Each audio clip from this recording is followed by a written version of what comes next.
Welcome to Moments with Mary Ann. I'm so delighted we're spending this time here today. We have a very inspiring show coming right up with two very special guests. Our special guests today are Rob and Trish MacGregor, and they're here to share with us their new book, Phenomena, Harnessing Your Psychic Powers. Now, Trish is the author of dozens of novels and nonfiction books, and she co-authored the Sydney Omar series of astrology books with her husband, Rob. Trish also teaches workshops on astrology and tarot. Now, Rob is a New York Times bestselling author of 20 novels and 18 nonfiction books in the New Age field. His novel, The Prophecy Rock, won the Edgar Allan Poe Award for Mystery Writing. He has worked with George Lucas, Peter Benchley, and Billy D. Williams, and has been the subject of many articles. So let's welcome to the show, Rob and Trish MacGregor. Thank you. Thank you. Thank you for having us. You know, what an honor it is to have both of you on the show. My goodness, I love your books. I love following your posts about what you're up to. And as soon as I heard about this, I was like, oh my gosh, we have to talk. Sorry, Nigel's right here panting. So. You know, doggies weighing in. Well, and so why don't you share with us, like, what inspired you to write this book? Probably we had a lot of different stories and anecdotes and research that didn't just fit strictly into a synchronicity book. And a lot of this research comes through our blog posts. We put a blog post about every other day, and people respond and start telling us their stories. And so we just gather these over the weeks, the months, the years, and so categorizing them, and just seemed like something interesting to look at the phenomena itself, the paranormal. Not any one particular thing, telepathy, remote viewing, or whatever. Well, I know you start off your book with a story that was personal to you. What happened is I was sitting at my desk kind of in a half-wake state, just resting, and suddenly I see Rosemary, Trish's mother, and she seems very alert and awake, and just is right there and is waving goodbye to me, and off she goes. And then less than probably 2 minutes later, I get a phone call from the nursing home where she was, saying that she had just passed, and she was about to be put into hospice. So I suspected at the soul level, she just did not want to go to hospice. You know, she was just done.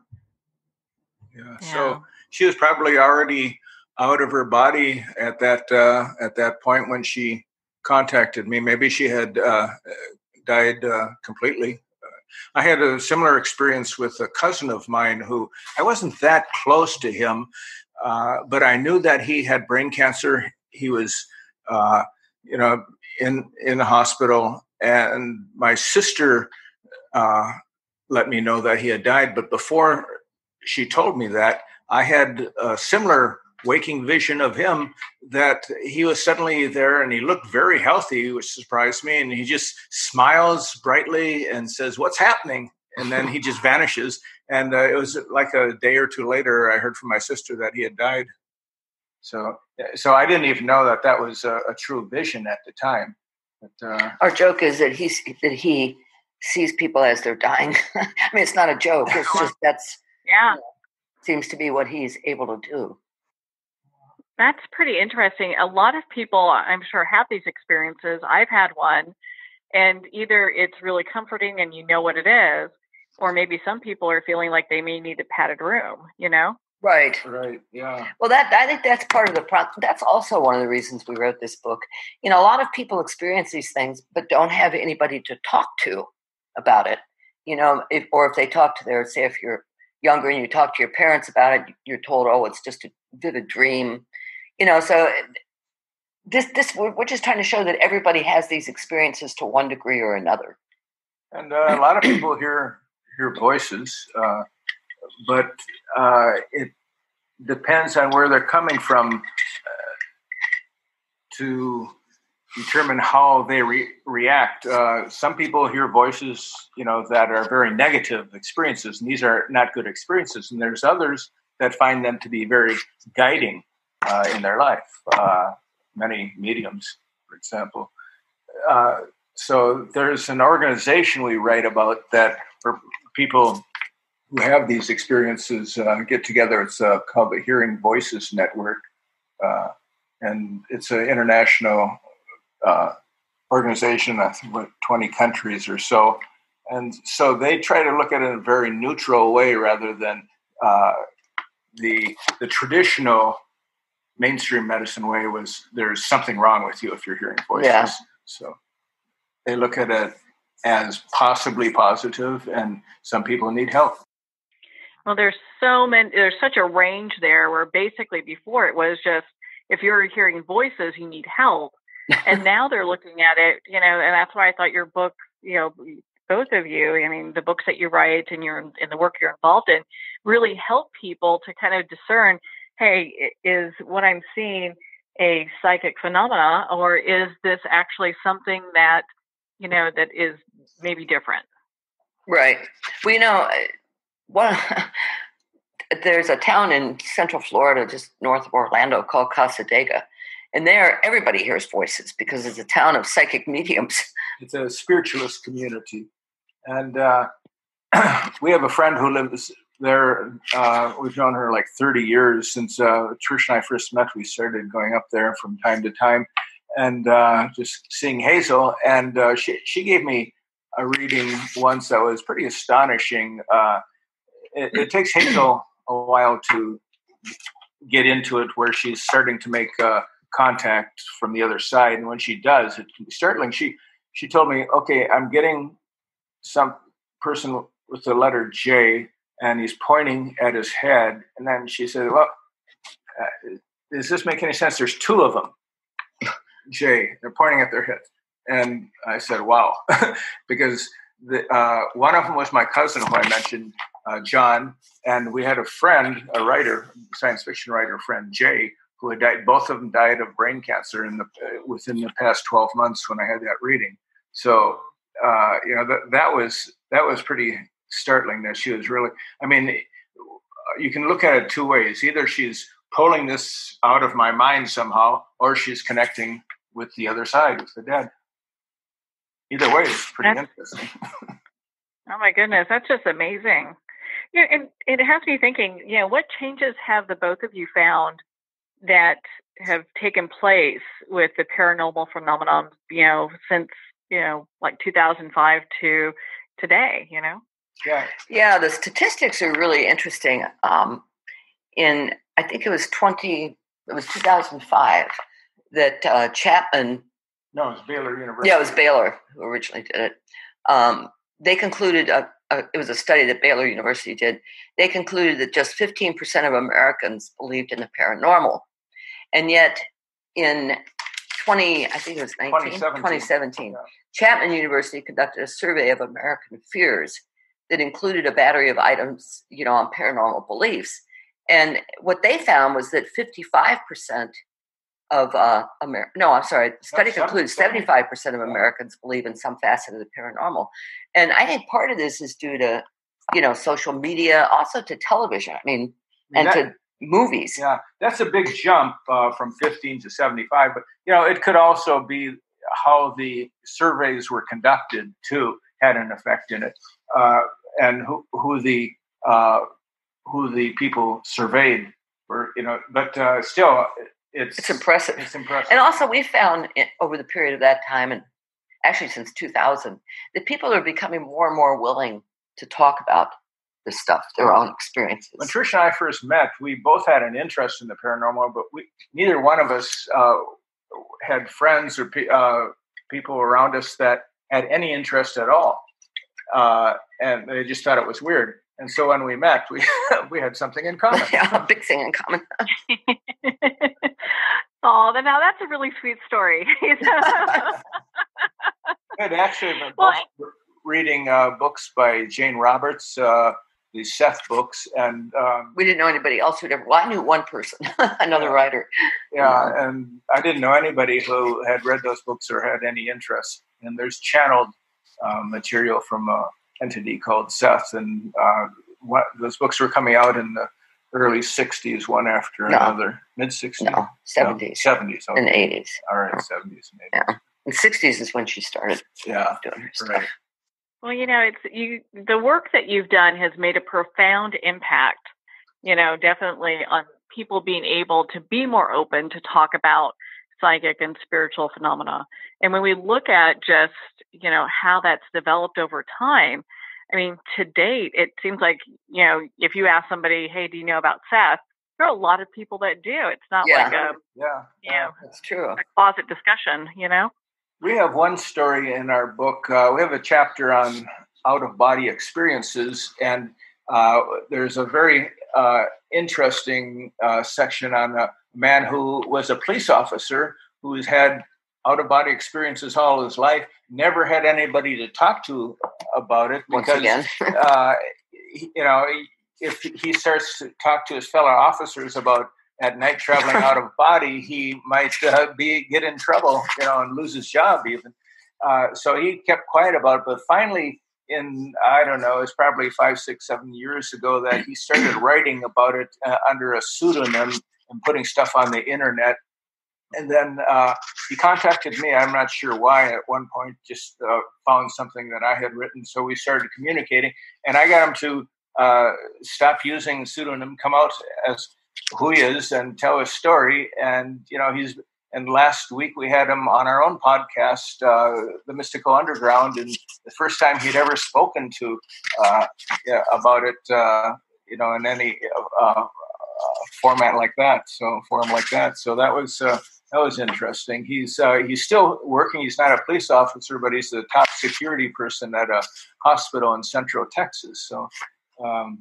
And not exactly a place you'd think where somebody can talk a lot about OBEs. But he says he just doesn't care anymore. Yeah. He's just laying it out. Yeah, I mean, if you have these experiences, and fear is really the biggest inhibitor, I think. Yeah. Fear, and also not just your personal fear, but also fear of ridicule. Yeah, that's the two types of fear: fear of ridicule from other people, and the fear of what you're contacting as well. That's another factor, often based in people's religious background. Well, you bring up a really good point. And, while there's fear of people like, hey, what are, my coworkers or my family going to think when I tell them that I'm seeing angels or spirits or, making these types of connections, how do they discern, if they're talking to something that they should be talking to, or maybe something they don't want to be playing with? Well, I think sometimes people they just keep it to themselves, and they probably initially, especially if you follow a traditional religion, they initially are frightened. Tell the story about the Colombian woman. Oh, yeah. This Colombian friend of mine, Lainey, when she was probably 3 or 4 and living in Colombia with her parents, she woke up one night and saw her grandmother at the foot of the bed. And, kids are really open, at least most kids. And she just started talking to her, even though the grandmother had been dead for a while. And she wasn't afraid. She was just startled. And Lainey's big mistake was telling her parents, who were strict Catholics, that her abuelita had been visiting her, the grandmother. So they hired a priest to perform an exorcism on their house. And then and on the girl. Yeah, and on Lainey. Lainey herself, and also her bedroom. Now, today, she's in her early 40s. She has 2 kids. She's married to an American guy who's a skeptic. And, she doesn't make any excuses for, she still has these experiences, and she talks about them. But her family upbringing was one where it was really frowned upon, and they felt that it was some kind of demon that was contacting her, not the grandmother. So it's So the cultural and religious background really have an effect. Yeah. Oh, yeah, without a doubt. I mean, I look back and just think about my growing up and being able to see different things. Yeah. That was a no-go. They wanted no part of that. And it's all how you, too. I mean, other people can say it's a demon, but if you're in contact with this entity from the other side that you think is a guide or helpful, that's another matter. But we know somebody who is very open, does a lot of out of body traveling, and has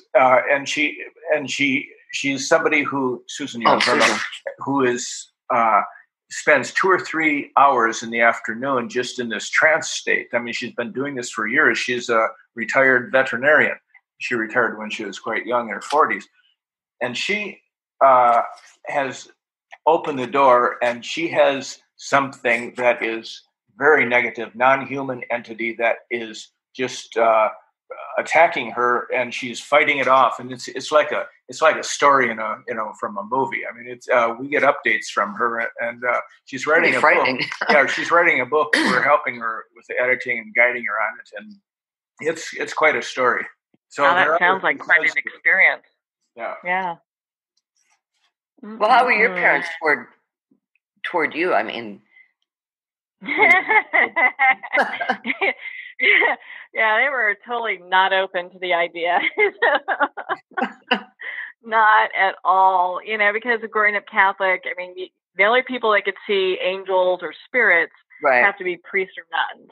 So in that whole thing, they were just like, nope, you're lying. Go ahead and don't talk about that anymore. And so, but it's interesting because you hear a lot of people that go through this similar kind of pushback.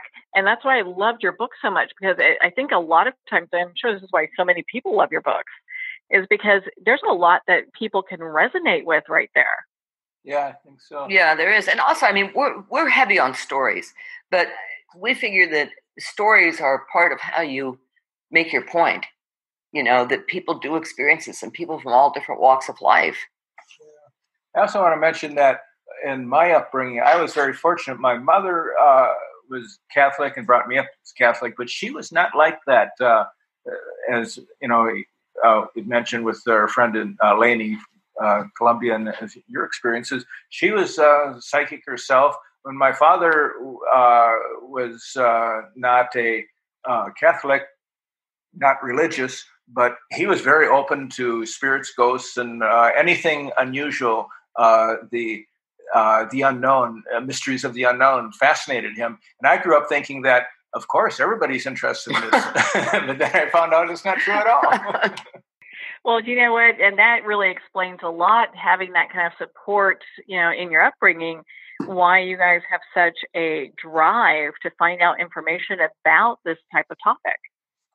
Well, my fascination with this really did start when I was a kid, but I didn't really know what it was. So I didn't really talk to my parents about it or anybody. And then when I got to college, I ran across, I discovered Carl Jung. And that really made the difference for me, because Jung had all sorts of mystical experiences. But your parents weren't very open to No, they weren't. But they weren't critical. Yeah. My dad was actually toward the end. He was curious. Yeah. But my mother, I remember one day, had found something I'd written about what my beliefs were, and I just pulled into a grocery store parking lot, and she didn't feel like going in. So I said, "Oh, okay." So I come back out, and she's found this notebook on the floor, and she looked at me. She goes, "I just read through this. Is this what you really believe?" I thought, "Yep." You learn to shut up. So my mother, that is true. After my father died, she was in contact with him in kind of symbolic ways. He used to sit in the den in this one particular chair by a window, and it was winter, and she was sitting in his chair after he was passed on, and she noticed the frost on the window. In that frost, it looked like letters, and it spelled M-A-C, Mac, and that was his nickname. That's what people called him, Mac.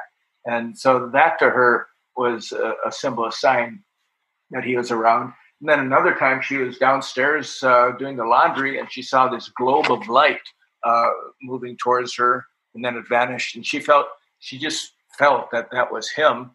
And then she had an experience of seeing him fully physical. She was sitting in that chair, kind of slumbering and just waking up, and there he was standing in the doorway, and she looked at him, and he had this orange stripe or some strange shirt on, and she said, "Where did you get that shirt from?" He smiled and disappeared. Oh my gosh, I love that. That is amazing. Well, it blows me away. I mean, in today's day and age, we have so many people having experiences. I mean, your book is just filled of stories. Yet science is like they're just having a hard time, catching up with everybody. Yeah, I mean, and I think that's part of the problem. Although the science part of it seems to be changing. I mean, you do have some really visionary scientists now who are looking into this. That are on the frontiers. Like Rupert Sheldrake, the biologist, Dean Radin. People like that who are curious. Bernard Bateman. Yeah. Bernard Bateman is somebody who is kind of picked up from Jung on synchronicity, and he's really the only psychiatrist who's undertaking a serious study of it. Yeah, he's at the University of Virginia, and he also has a radio show or blog. He has a radio show. Podcast that we've been on. So So that's good. The more people like that who start studying phenomena, the better it is for everybody else. Now, do you have scientists that reach out to you and say, hey, you guys you're like the who's who in this arena, we'd like to have you share some of your insights with us? Well, Bernard, we connected with him pretty early on. I can't remember how now, but he's very open, but not anybody else really. I mean, we don't know any academics. Well, we did contact Rupert Sheldrake, and he was nice, but he wouldn't give us a blurb on our books because some people in the academic world, they are hesitant about dealing with people like us who are not in the academic world, and so there's some of that too. But it gives us more freedom, though, I think. Yeah. I mean, my goodness, I mean, you touch on just like everything in your book. And one of the things that I found kind of interesting, you don't hear a whole lot of talk about this, is the remote viewing. And so how do you guys feel about that and how it just plays a part in this phenomena?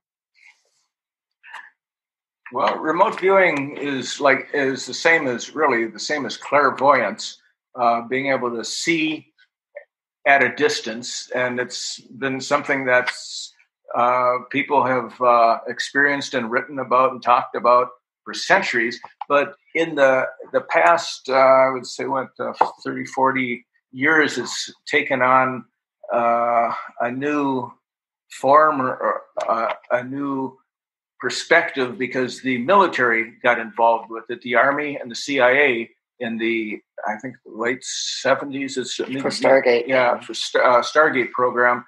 And they used it because they got interested in it because they found out the Russians were exploring psychic abilities. So they felt that they had to catch up and see what's going on. So this program was created. It had a number of names, but the most well-known name is the Stargate program. And they spied on the Russians psychically. And they also did a lot of other things too, though, like Joe remote viewed Mars 1 million years in the past. Yeah, I mean, that's pretty... For NASA.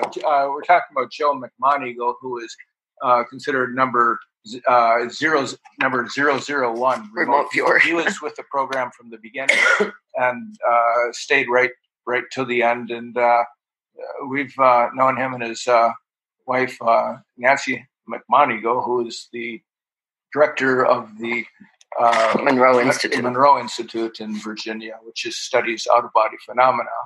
And so that's But we ended up in Eleuthera on a short vacation with the McMoneagles, and back when this was, I didn't have an iPhone. I just had a what was it? BlackBerry. See, I knew it was a berry. But I was trying to keep track of the weather because I knew that there was a hurricane system or some type of seething system out there, and I wanted to know if it was going to hit Eleuthera. So I said, guys, we have to go down to the library so I can use the internet to see what the weather is. And Joe kept saying, "Oh, this is not going to hit us, Trish." I said, "Well, let's go to the library and see what the real forecast is." So we went down there, and I was looking at this. At that time, I knew quite a bit about hurricanes because I'd researched it for one of my novels. And there were some indicators to me anyway. Plus we live in South Florida. Yeah, plus we live in South Florida. There were a couple of indicators that said, yeah, this is going to hit Eleuthera.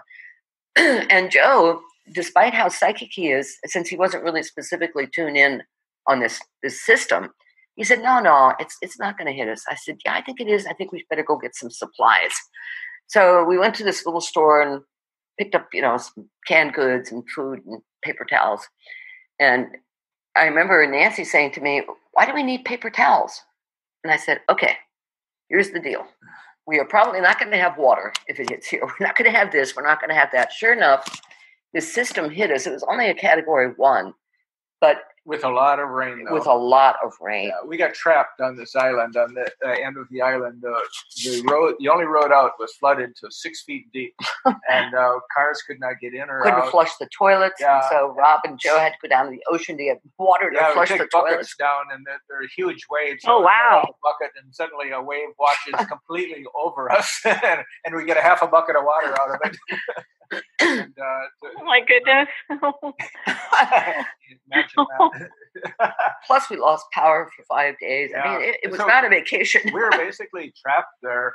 And, Joe, for all of his psychic abilities, he was using his logical mind over his psychic mind. There's a term that the remote viewers use. It's something overlay. I can't think of the term right now, but it's when the rational mind takes over to a logical mind to analyze something rather than the psychic abilities. And yet Joe has done some incredible work, especially finding lost people in Japan. Oh yeah, he's incredible just stuff when he's tuned in. But he's not always tuned in, obviously.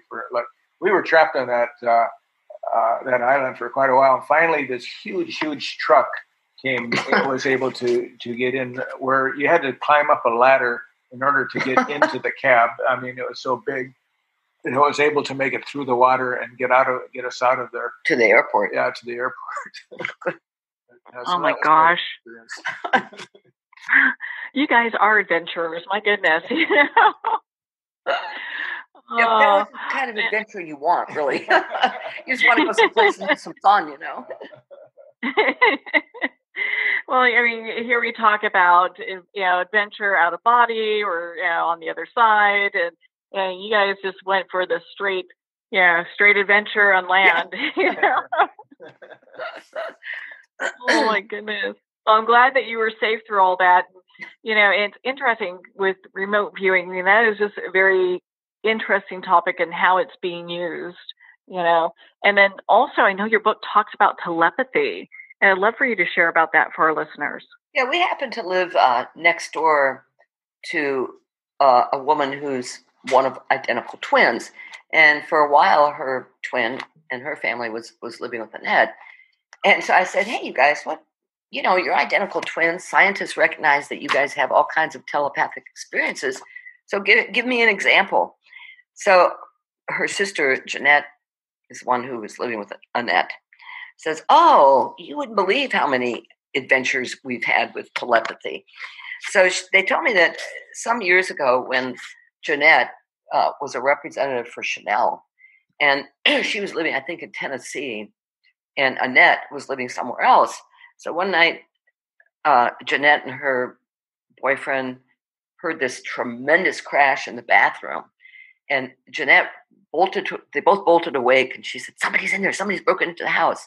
So the boyfriend goes and gets a bat, and they both sneak into the bathroom, and there's nobody there, but all the Chanel bottles are on the floor broken. And right then, Jeanette says she really felt that something had happened to her, to Annette, her twin. Sure enough, within minutes, her phone rings, and it's Annette, and she's sobbing. And she is calling she was making a night deposit, and somebody held her at gunpoint, and she thought she was going to be shot. And anyway, the guy ended up running off or something. She wasn't hurt. But that's an example of where, Jeanette felt it. She knew her sister was in danger. That's just one of those experiences they've had, a whole bunch. Oh my goodness. I mean, that is so intense having to go through that, but the feeling that the twin that's not having that experience, what they're feeling, just knowing that something's happening. Recently, Jeanette, the twin who picked up on the Chanel lady, she's no longer a Chanel, but she works down here as at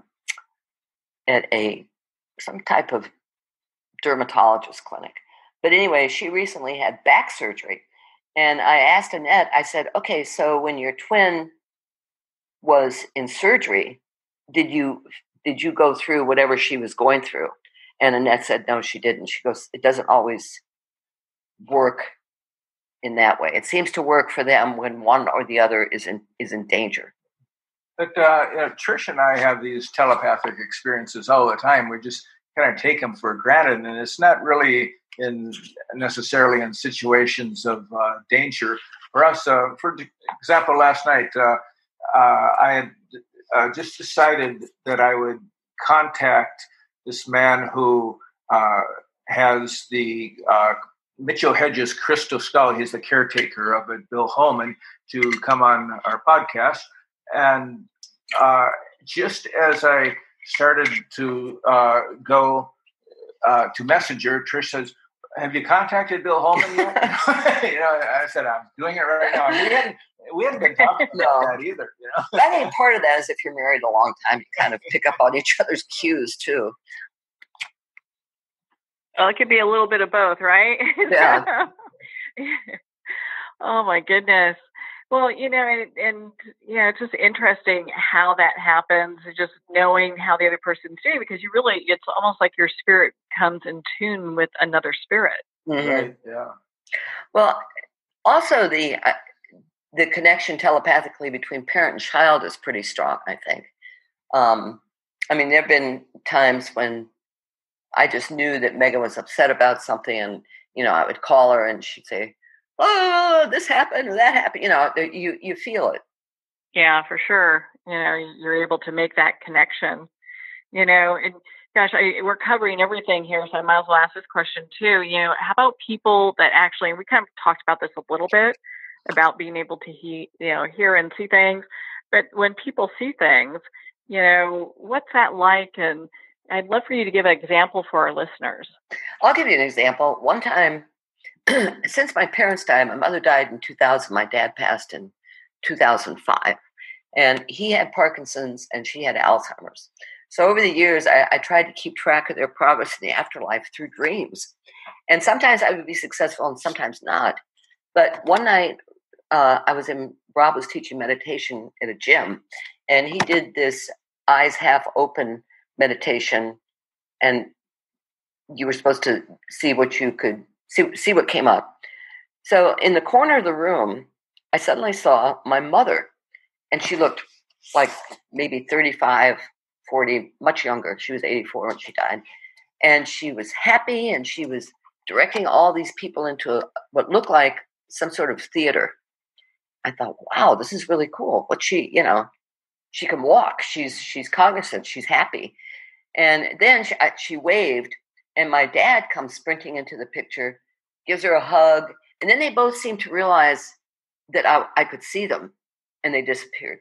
But that's the last time I've had any real definite confirmation that they're in the afterlife and things are fine. Oh, what a beautiful confirmation, though. You got to love that. Oh, yeah. I was really moved, Yeah, I had these meditation workshops I've taught over the last 10, 12 years.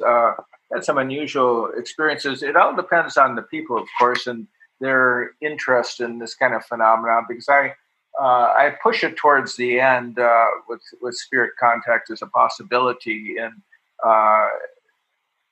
in meditation. And some people, don't go for that, and I give them other options that they can do with the meditation. But I remember one particular woman's talking about how she was in contact with her brother who had died. It was the first he had died over a year ago, and she had had no contact at all.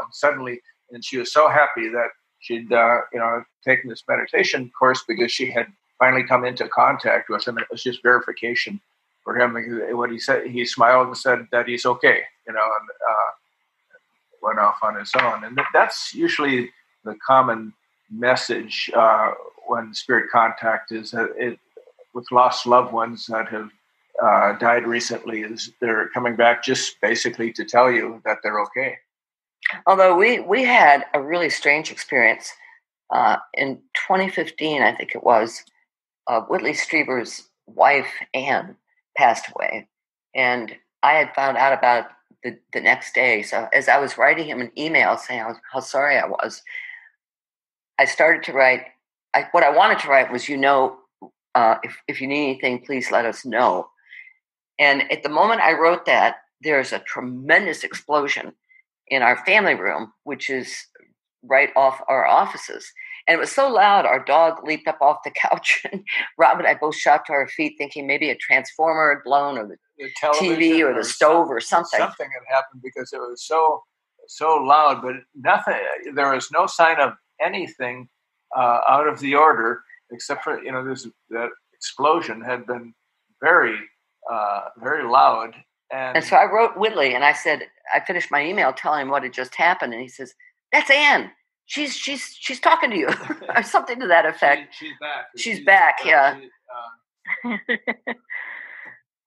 But it was my goodness, weird, And I think sometimes that is how spirits communicate through sounds too. Yeah, we had experience in the Dominican Republic that way too, with sound and spirits. We had gotten this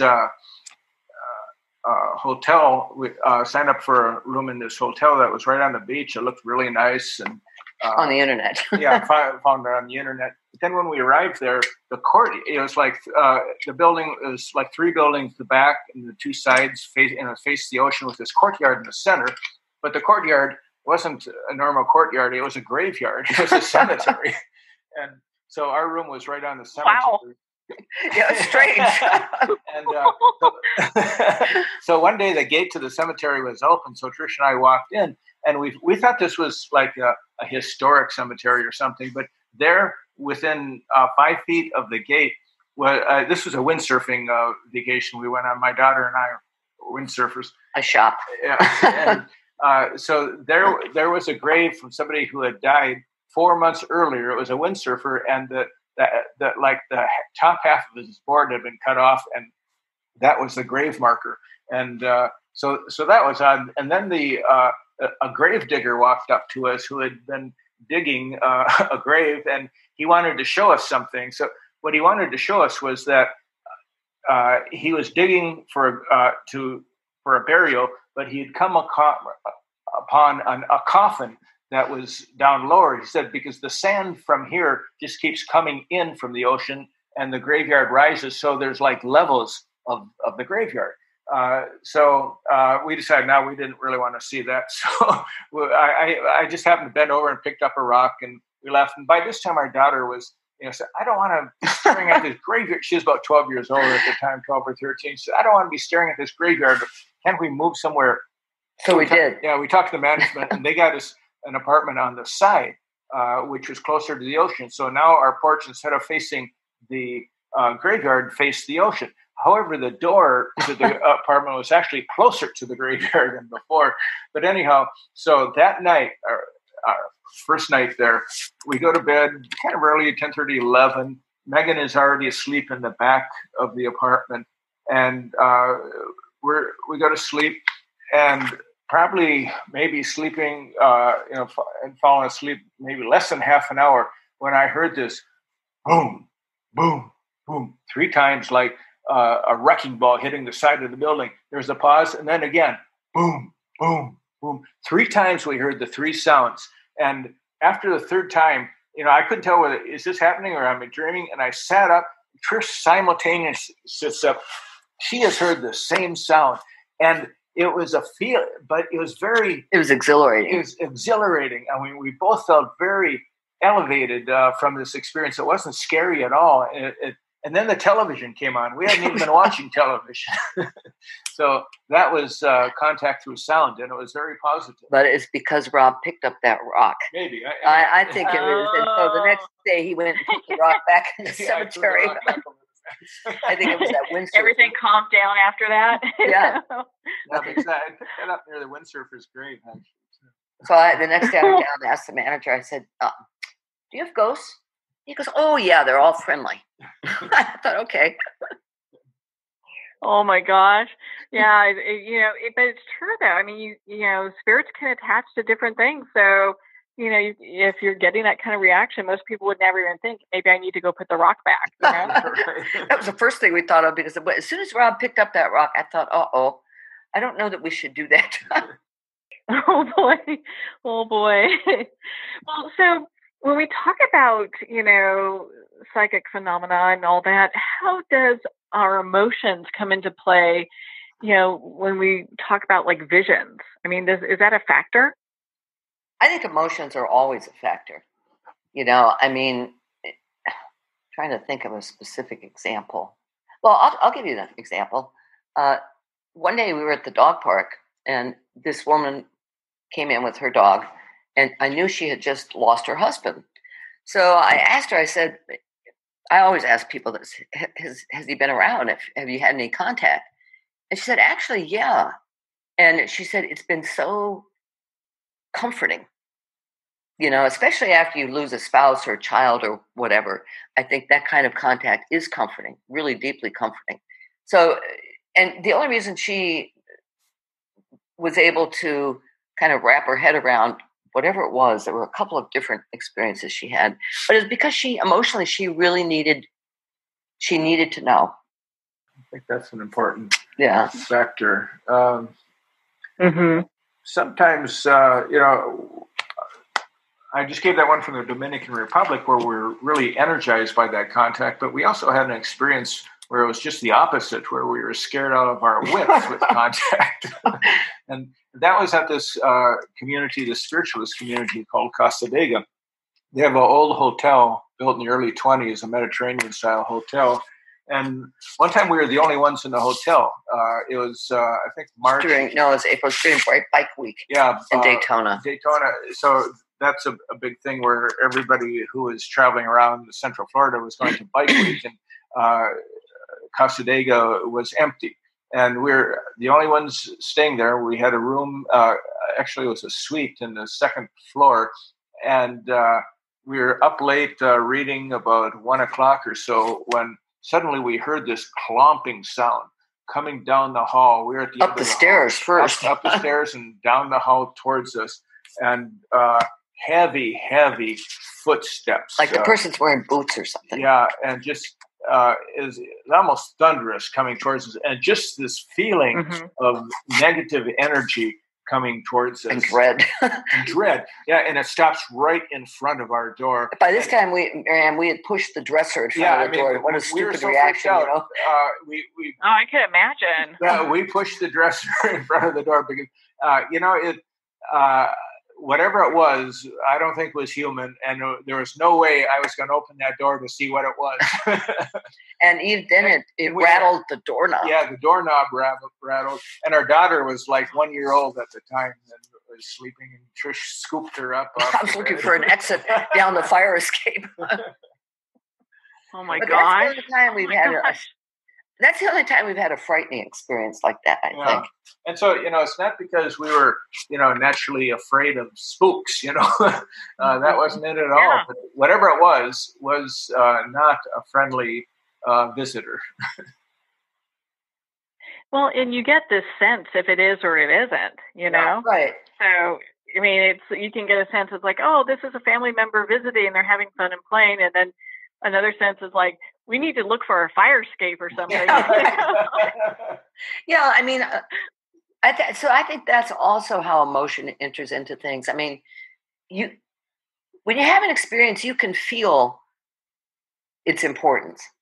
Yeah, you really can. You can feel what it is, Yeah, you can definitely feel whether it's good or bad, or good, positive or negative. I don't want to say bad, but Well, yeah, I understand what you mean, though, because they talk about light and dark or what have you. And so from a soul level, you get this sense of like, is this where I should be? Or, Right. you get this sense of like, gosh, I need to get out of here. Yeah. Yes, definitely. Well, and so you talk about creativity also, and I was very intrigued by this. So how does this play a part in all of this?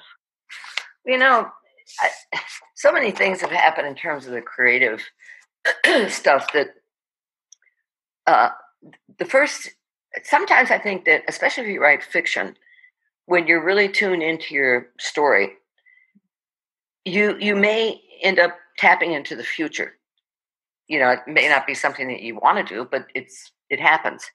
And for instance, if you look at science fiction, some of the science fiction writers have really tuned into the future. Like take Jules Verne. Okay, he did his 1870 novel, 20,000 Leagues Under the Sea. Okay, he imagined an underwater ship powered by electricity. In 1888, this guy was an American inventor, Simon Lake.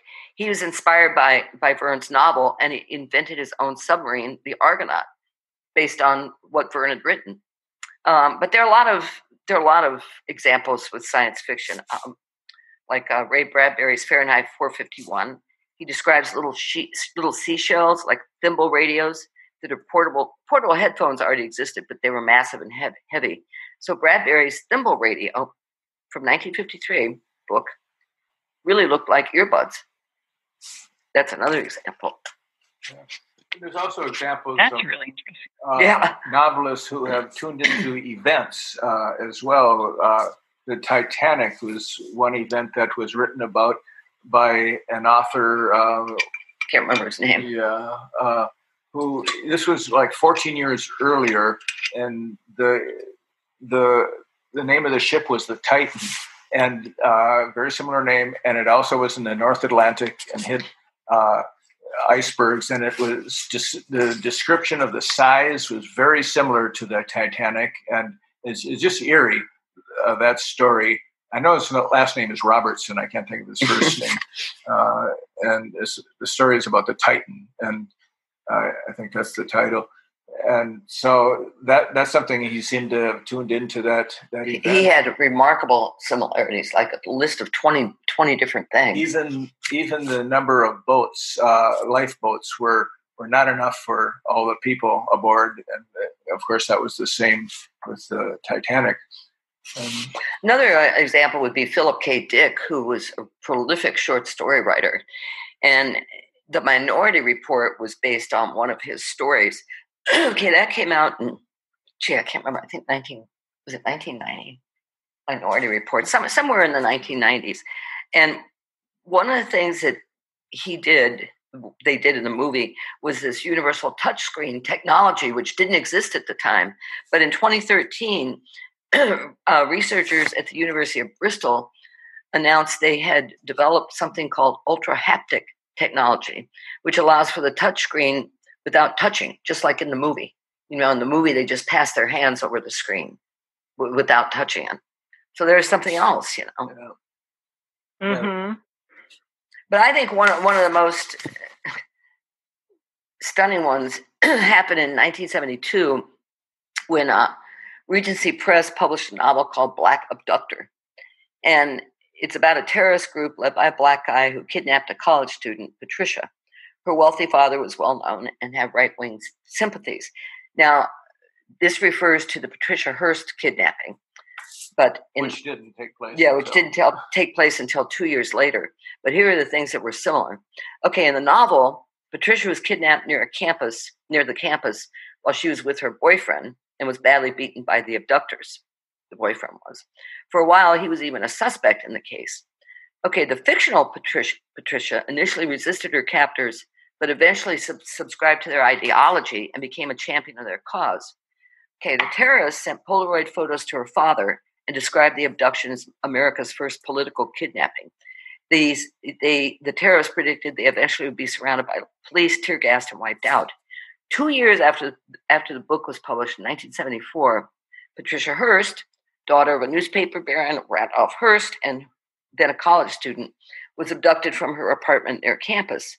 The kidnappers were members of the Symbionese Liberation Army, and it was a terrorist group led by a black guy. Her boyfriend, Stephen Weed, was with her at the time, was badly beaten, and became a suspect in the case. Patricia Hearst, like the fictional Patricia, became a sympathizer of abductors' cause, and she ended up robbing a bank with her kidnappers and was photographed carrying an MI carbine.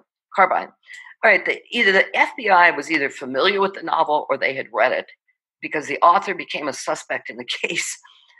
And the real life abductors, were eventually surrounded by the cops, tear-gassed, and killed, just like the fictional kidnappers had predicted they would be.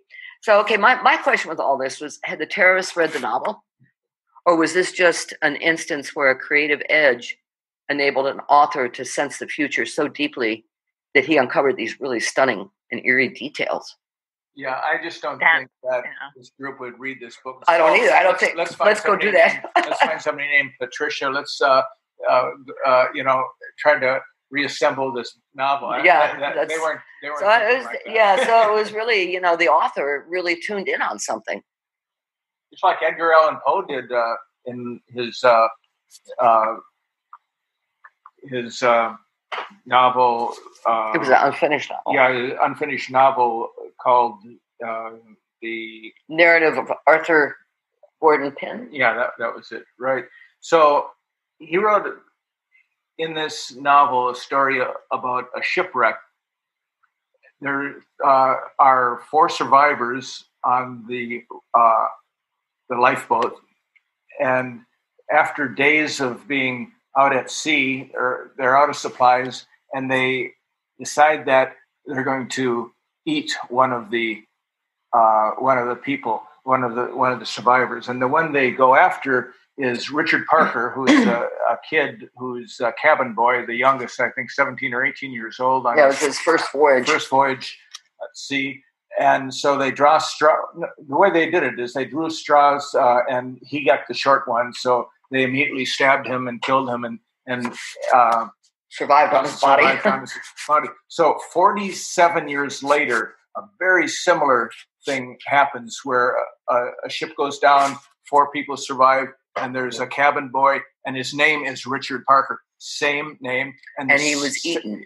And he, they had even talked about drawing straws to pick out the one to be eaten. But Richard Parker, the kid, had been drinking seawater, so he was delirious, and so they just killed him and ate him.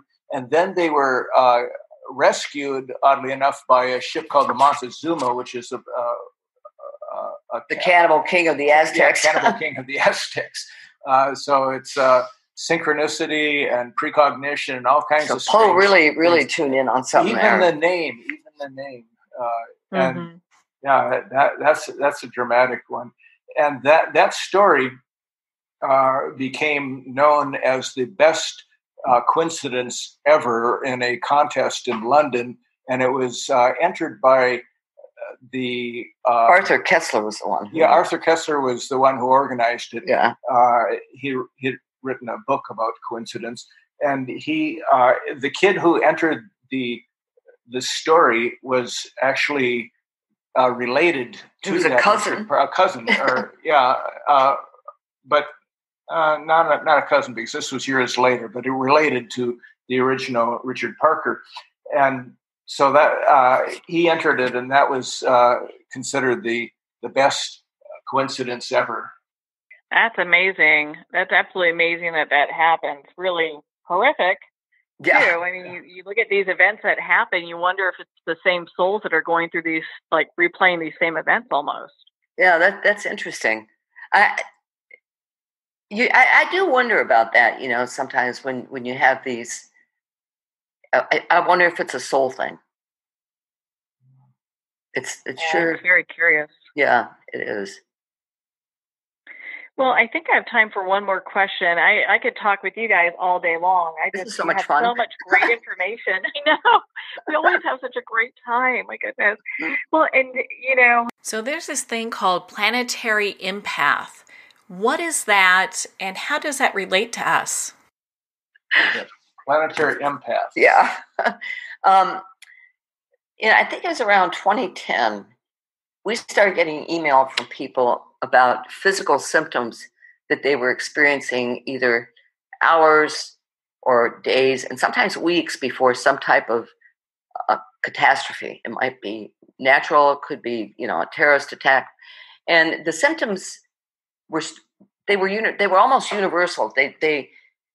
These people were not otherwise sick, but they would get high fever, they'd have nosebleeds, they'd have heart palpitations. What else? What were some of the other ones? There's just a whole list of, and they're always physical symptoms. And a lot of problems with the hearing. Yeah, hearing, the nose. Yeah. It's almost like the body becomes a receptor for the planet. And after the attack or catastrophe, whatever it is that they've been picking up on, is over, the symptoms disappear. But the problem with these planetary empaths is they know something's coming, but they can't pinpoint it, and they don't know quite the nature of it, whether it's a natural event, whether it's volcanic or earthquake, or a major terrorist attack. They know something is coming, so it's frustrating, and they're not happy campers either, because they don't like these situations, but they seem to be tuning in. And we tried to collect these stories and keep track of this to see if there was some way that we could somehow pinpoint when the next event of this nature would be happening. But we could pinpoint that something was happening, like going to happen. And we did that with the Paris terrorist attack. We didn't know where it was, though, or that it was a terrorist attack, but we knew that something was coming very shortly, and within, I don't know, it was either 24 hours or 48 hours that attack happened. And the woman who we were in contact with, as soon as it happened, all the symptoms disappeared. And some of them, like if they get, say, flushed cheeks, that's one of the things, at least to this one empath, that indicated it was going to be volcanic. But it's never specific, except for, how they decipher their own symptoms. Like one woman, maybe she felt heart palpitations, so she knew that was going to be an earthquake. In other words, it was very personal to each one. Yeah, and there's one woman who lives in Wales has given us a number of these, but she really doesn't like it. She says, I'm retiring from being a planetary empath. I am not going to pick up, she just programmed herself for not do it anymore, not pick it up. It's just so frustrating. It wasn't helpful, but it was, painful. And so she said, that's not a higher path to follow. It's got to be tough when you have those kind of, reactions to, when things are happening. I would think that would be really difficult to just have. Yeah, I mean, one of these women, Deborah, lived in California, and in 2004, before that horrible earthquake tsunami that melted Fukushima, I think that was 2004. Anyway, she and her husband were in a grocery store, and she suddenly felt complete upheaval from the floor up. And she was so unsteady, she pitched forward, and her husband grabbed her. And said she barely made it out to the car, but what she saw was just total destruction and this, the chaos of the tsunami. But she didn't know where it was or where it was going to be. And this happened about 3 days before that awful thing. Yeah, it was like 35,000, 36,000 people were killed in the tsunami. Oh, I think it was more. Wow. That's just really tough. I mean, to be so connected to these kind of events. And to not know, exactly where it is or what you could do to help. Yeah, I mean, I think that would be, if I had some kind of psychicness in that regard, I think that would be the hardest thing for me, is knowing that you're having this, but it's not like you're able to. Yeah, you can't warn people. You can't help. I would have a hard time with that. Yeah, and even if you could warn people, who would listen? Yeah, even if you could, that's what we've talked about. Even if you could pinpoint the location and the nature of it, what would you tell the police, and what would they do? You might end up in a padded cell. What could you might become a suspect if it was a terrorist attack.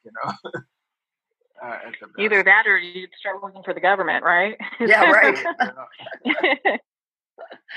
Oh my goodness. Well, gosh, Trish and Rob, I mean, we could talk forever. I just love whenever we get together and have discussions about your new book.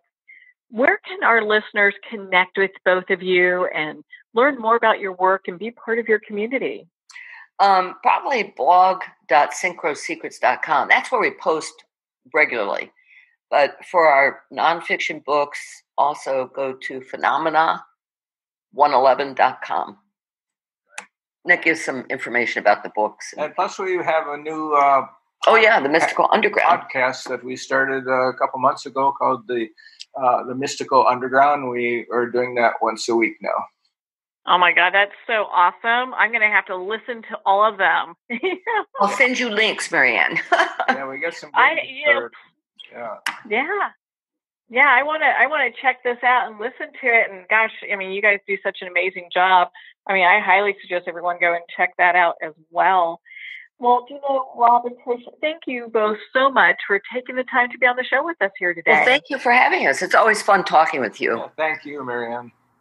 It has been such an honor to spend this time with you, Trish and Rob. My goodness, you guys are so amazing.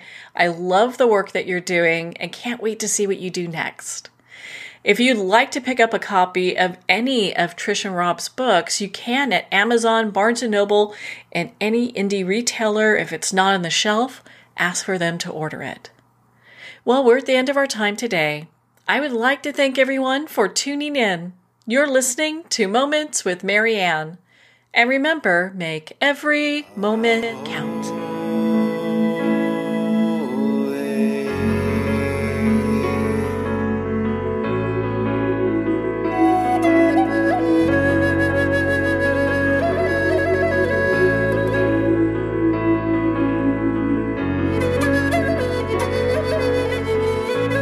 In a single moment, your life can change. Moments with Marianne is a transformative hour that covers an endless array of topics with the best of the best. Her guests are leaders in their fields, ranging from inspirational authors, top industry leaders, business and spiritual entrepreneurs. Each guest is gifted and a true visionary, a recognized leader in her own work, and while teaching others to develop, refocus, and grow, Marianne will bring the best guest and sometimes a special surprise.